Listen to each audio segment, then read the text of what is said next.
بسم اللہ الرحمن الرحیم نحمدہ ونصلی علی رسولہ الکریم۔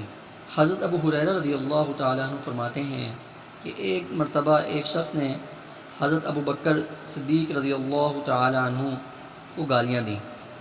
نبی کریم صلی اللہ علیہ وسلم وہاں بیٹھے ہوئے تھے اور آپ صلی اللہ علیہ وسلم اس شخص کے مسلسل گالیاں دینے پر ابو بکر صدیق رضی اللہ تعالیٰ عنہ کے صبر کرنے اور خاموش رہنے پر تعجب اور خوشی فرما رہے تھے۔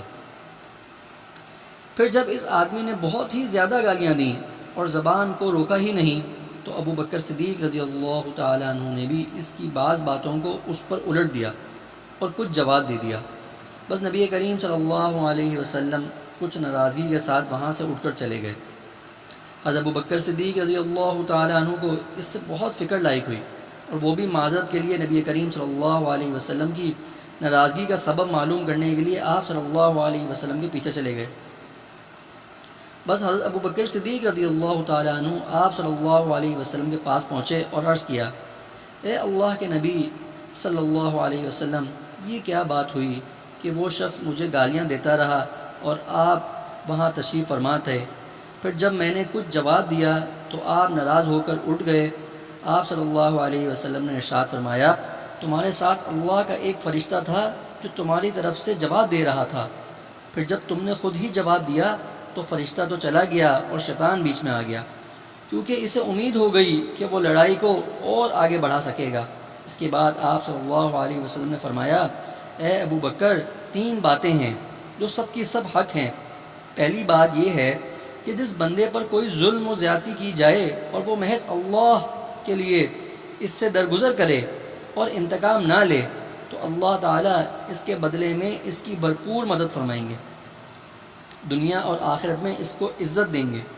اور دوسری بات یہ ہے کہ جو شخص صلہ رحمی کے لیے دوسروں کو دینے کا دروازہ کھولے گا تو اللہ تعالیٰ اس کے عوض اس کو اور بھی زیادہ دیں گے۔ اور تیسری بات یہ ہے کہ جو ضرورت سے مجبور ہو کر نہیں بلکہ اپنی دولت بڑھانے کے لیے سوال کرے گا تو اللہ تعالیٰ اس کی دولت کو اور زیادہ کم کر دیں گے۔ اب اس حدیث کی تشریح یہ ہے کہ انصاف کے ساتھ ظلم کا بدلہ لینا اگرچہ جائز ہے، لیکن فضیلت اور عظمت کی بات یہی ہے کہ بدلہ لینے کی قدرت کے باوجود محض اللہ تعالیٰ کے لیے معاف کر دے۔ حضرت ابو بکر صدیق رضی اللہ تعالیٰ عنہ چونکہ خواص کے بھی خواص میں سے تھے، اس لیے آپ صلی اللہ علیہ وسلم نے ان کی طرف سے تھوڑی سی بھی جواب دہی کو بھی پسند نہیں فرمایا۔ قرآن مجید میں بھی فرمایا گیا ہے، اعوذ باللہ من الشیطان الرجیم وجزاء سیئة سیئة مثلها فمن عفا واصلح فاجرہ علی اللہ۔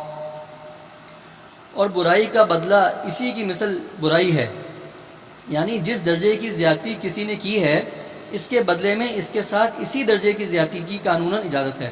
لیکن اللہ کا جو بندہ اس سے بدلہ نہ لے، اس سے انتقام نہ لے اور معاف کر دے اور صلح اور اصلاح کی کوشش کرے تو اس کا خاص اجر و ثواب اللہ کے ذمے ہے۔